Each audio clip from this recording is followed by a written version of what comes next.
Good morning. Now, with the strange spring and summer that we had, where everything was dry and rock hard and yellow and burnt out, I visited a few places and didn't really show them off in their best light because of the weather conditions and, of course, what that did to the course conditions. So with that in mind, I am back at Cottrell Resort. I'm going to play the Macintosh course because I think this is an absolute crackerjack. And I do believe I owe it a serious spanking. However, the arthritis in my left thumb is playing up, and my sciatica and my knees, and oh, I'm an old man. Well, the course opens with a relatively gentle par 5. I do believe I made a birdie last time. I must be careful of comparing this round to the last round and putting myself under undue pressure. Oh, not bad for first swing of the day. So no down the bottom of the hill this time. It's just a 4 hybrid over the tree and get to the front edge of the green. Of course, you've got to use the face and not the bottom groove. So through the tree and 51 left. Now, I haven't practiced my pitching this year simply because the ground has been so hard, and as you can see, I like to get the club into the ground, but it also means my accuracy is incredibly poor.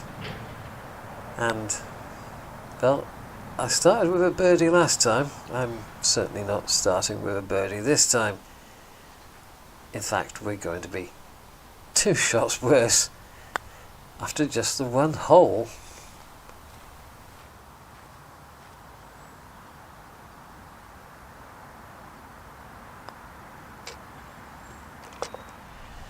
Our ground conditions have obviously changed since I was here last, so I can't just stand on this tee with my 3-wood. I've now got to figure out if it will get past this end tree and get me for a view for the green.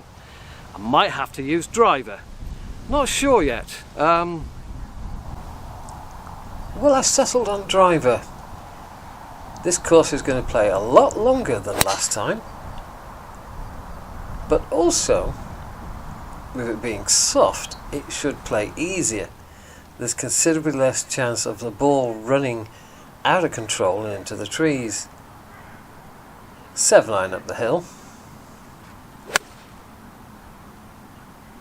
And the flag was tucked, so I made sure I stayed left of that right-hand bunker, which I have achieved. One thing you're going to see today is that all the flags are tucked around the edges, and with some of them being slightly unsighted, I'm not entirely certain where they are on the green. Third, and this is most definitely not a 3-wood, it's going to have to be the driver.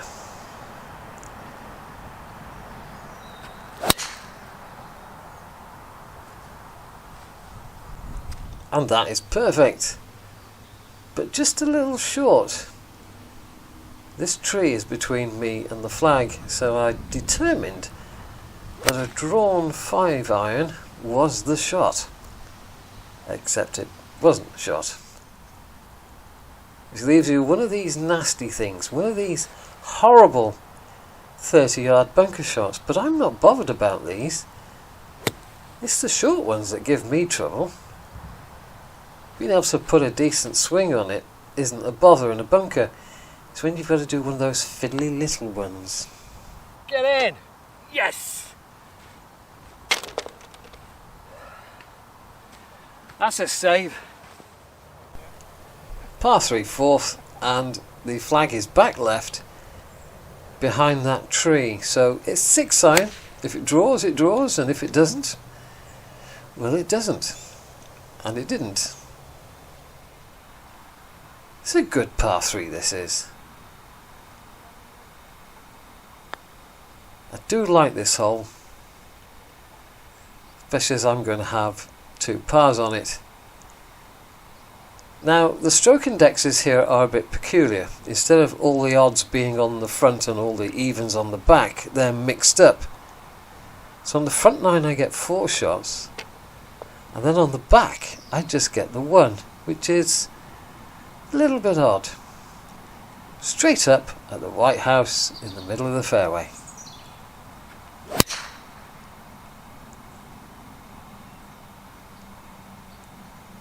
And that's the beaut.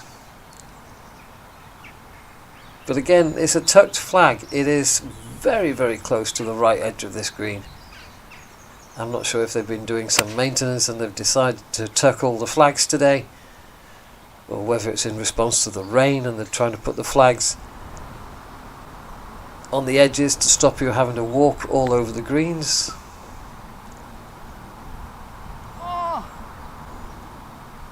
But it does make golf a little bit more difficult when they tuck the flags. Onto the par 5 6th.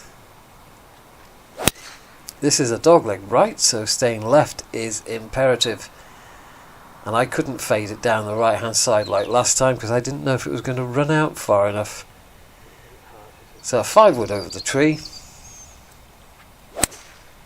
Now I knew from the tee that if I hit 2 decent shots I would leave myself with a no man's land 3rd shot.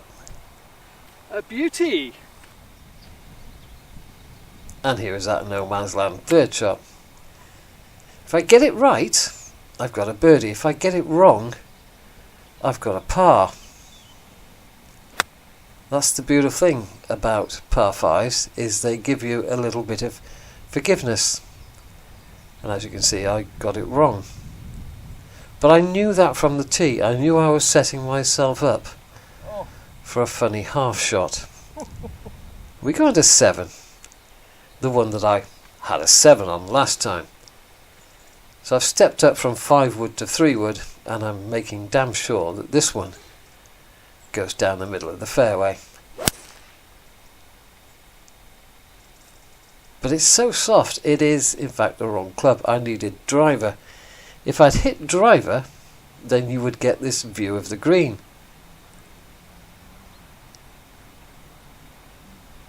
But instead of this view of the green, I got something a fraction more difficult. So it took a little while to work out the angles, and I'm just going with a wedge right over the top of these trees.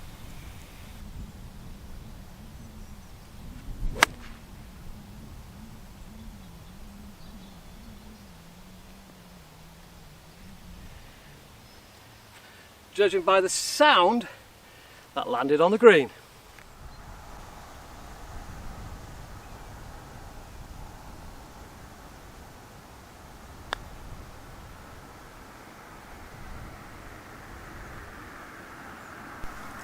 Now the other day, somebody up the golf club said, "You hole a lot of these short putts, you must have multiple goes at them." Well, I don't have time to have multiple goes at putts. You got to get a move on. Well, I don't need multiple goes. That beats a 7 any day of the week.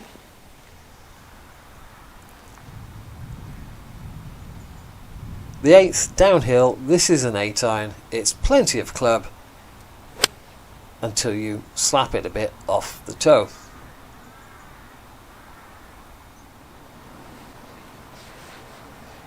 Now it's the shorter bunker shots that give me a spot of bother.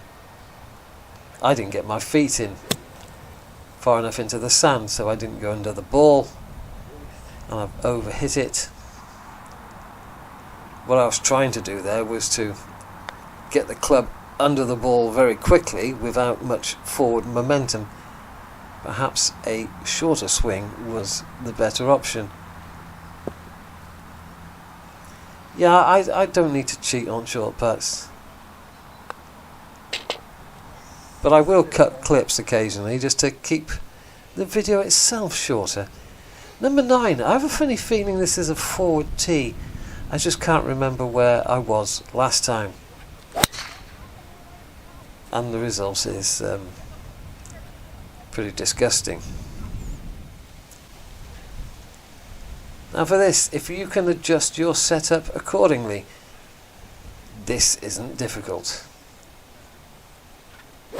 With my driving, I need to know how to adjust my setup. Yes! Who said I can't play golf?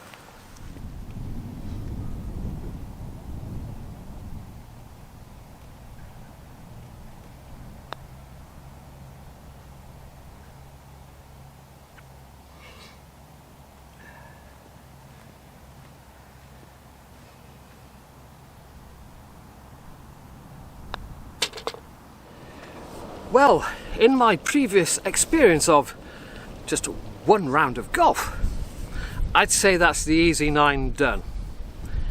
This is the difficult 9, although not every hole is difficult. There's just 2 or 3 tricky ones. I think I've only hit one stinking bad shot so far, so with the golf course being soft, it's come alive. It's playing as it should do. This is brilliant. This really is one of my favourite golf courses of all time. The 10th hole and my final shot of the round. But as the tee box is open all the way over to the right hand edge, it gives me a straighter shot down this slightly dogleg left hole. And the cracker of the drive puts the 6-iron in my hand. Nasty, nasty front bunker.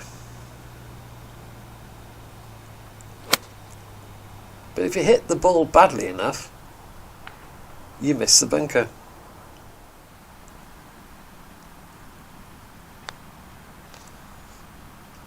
And all you require then to get a par is a chip and a poot.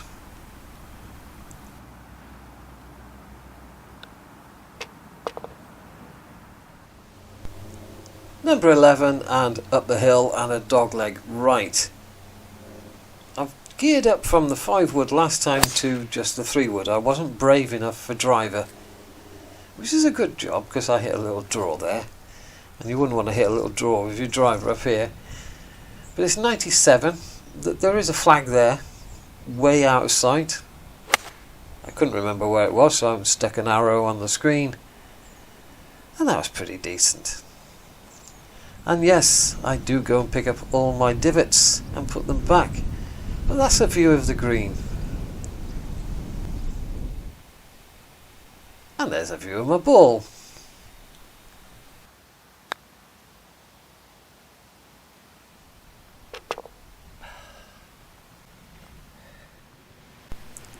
On the ladies' tee for this par 3. Even though you can't see the surface of the green, I still rate this par 3 as being one of the best that I've been fortunate enough to play. You're playing into a bit of a bowl, surrounded by trees, and it's very, very inviting.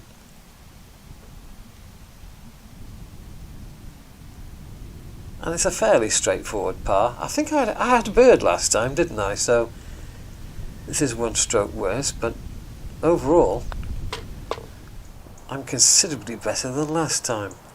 And the par 5 that I played from the wrong fairway.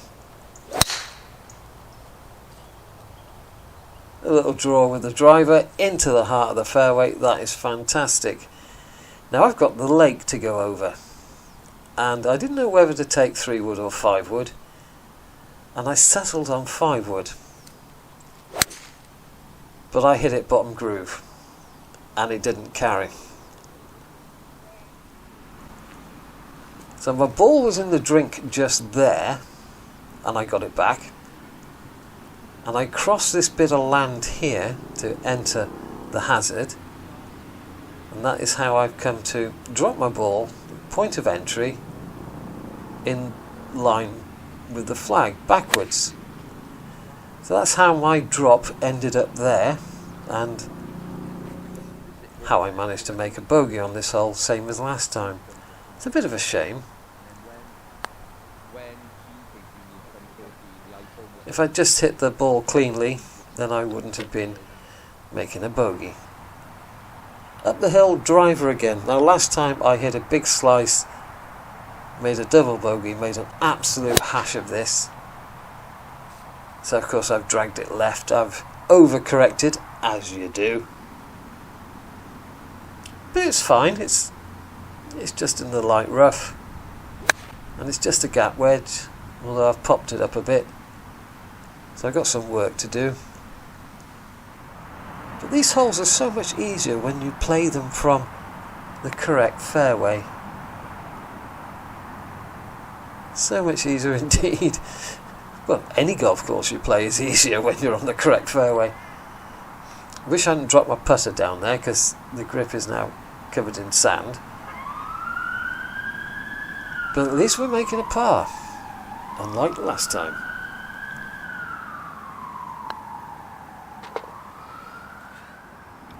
I'll tell you what's important about today is I'm showing you the course how it's supposed to play. Green and lush and forgiving compared to when it was firmer a few weeks back.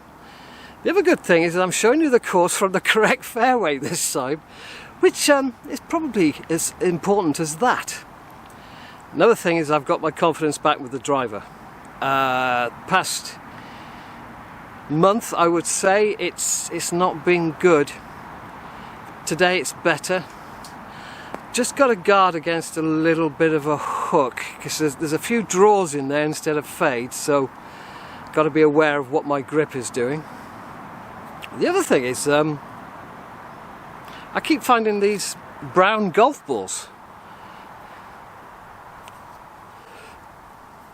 There's loads of them underneath this tree here. I don't know why people aren't playing with them. They're not particularly round though.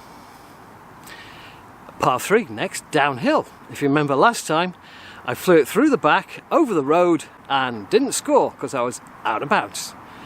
I think we can do better. So, no score to beat. This is just a 6-iron. I'm going for the heart of the green. I'm ignoring the flag. The flag is back right, and there's no point messing with that. And the greenkeepers are very busy at the moment, which is good to see. And so is a par. Up the 16th, now all I remember about this is there being water down the left and the trees down the right. And I was in the trees down the right last time, so there's a bit of overcorrection there. For one moment I was worried, and then I remembered that there's a lot of land between the two lakes on the left hand side here, and I'm on the land. And that pitching wedge flew. I don't think there's anything worse than seeing your shot go through the back of a green, especially if you're like me and you are absolutely hopeless at putting through the fringe. I got away with that one.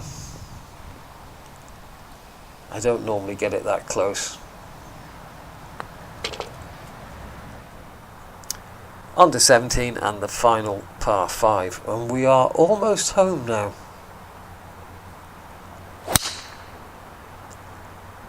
I seem to remember hitting a monster drive down here last time. That is not a monster drive. Now sometimes I choose a hybrid out of the rough. When it's sat reasonable, I much prefer the 5-wood, because I'm going to get more height and more carry, and it's going to go further than a hybrid anyway. And instead of a sand wedge into the green, this time it's the 7. Now one thing about this course with all the trees is you don't necessarily feel the wind and where it's coming from, so you can get some clubbing mistakes. I think that was just simply a poor strike as opposed to being an entire club out. But this is considerably better than last time. Number 18. Time to say goodbye, and thank you to Paul again for inviting me out here. There wasn't time to notify him that I was coming out today, so I've knocked it round on my own.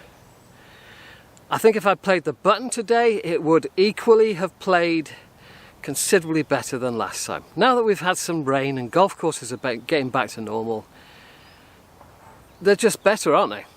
But this is a crackerjack of a course, really. If you were having a lads' weekend away, you couldn't do better than come here and play both courses. As I say, perhaps forget the first two videos and just rely on the fact that today the golf course is green, it's lush, it's playing a lot better than it did the first time round. I've got one more score to try and beat. See you later. Ta-ra. So to improve my score, I need to beat a double bogey. Last time I put my second shot in the water by the green. That's a bit of overcorrection for the slice off the previous tee. I got my money's worth out of this face today. I've used all of it. And yet another tucked flag back left. It's a 5-iron over this tree on the corner.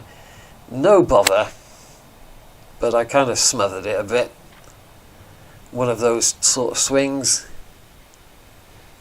Clattered into the trees, 63 yards to go. But all in all, this has been a considerably better round of golf, because it's in conditions I prefer. And do prefer it soft. It gives me much more confidence over where my drive is going to finish compared to when it's rock hard and it's running all over the place. Ta-ra!